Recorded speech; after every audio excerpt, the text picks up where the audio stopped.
L'an dernier, juste avant l'Halloween, Charlotte, 11 ans, a reçu un diagnostic de leucémie. Je passe 35 jours à l'hôpital.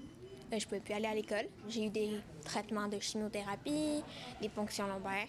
Une année extrêmement difficile pour elle, mais aussi pour sa mère. Malgré les obstacles, Marie-André est reconnaissante. Sa fille a pu recevoir ses traitements ici, à Sherbrooke. Pour moi, ça a été une des grandes chances qu'on a eues, là, que notre fille soit traitée ici.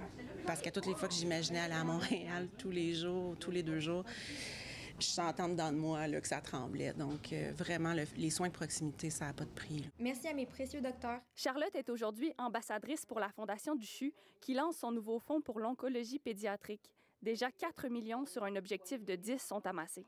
Le fonds va permettre de pérenniser l'offre de services ici en oncologie pédiatrique et c'est ça qui est exceptionnel. Parce que la recherche est nécessaire pour être en mesure d'offrir un maximum de traitements localement.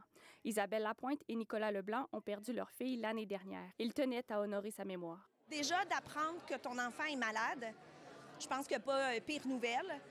Si on ajoute à ça un déménagement ou un changement complet de routine, un déracinement, je peux même pas imaginer ce que ça doit être pour une famille. Ça fait toute la différence. Chaque année, de 40 à 50 enfants reçoivent un diagnostic de cancer en Estrie selon la chef du service d'hémato-oncologie pédiatrique. En 30 ans de carrière, la docteure Josée Brossard en a vu du progrès.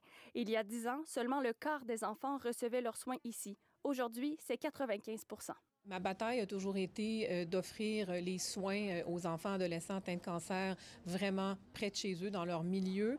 Il a fallu bâtir ce service-là. Il a fallu bâtir aussi une équipe de recherche pour pouvoir offrir l'accès à la recherche à nos patients. La recherche, un incontournable pour guérir de plus en plus d'enfants. On est passé dans les années 50 à plus ou moins 10 % de guérison des enfants atteints de cancer.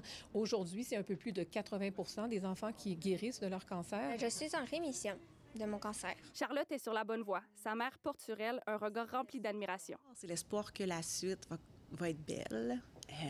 J'en parle puis j'ai tout le temps les larmes qui montent parce qu'en fait, c'est des montagnes russes, le cancer. Mais les enfants sont tellement résilients, tellement forts, qui sont des modèles. Là. C'est des coachs de vie, là, les enfants qui ont le cancer. Là. Ici Lilia Gaulin, Radio-Canada, Sherbrooke.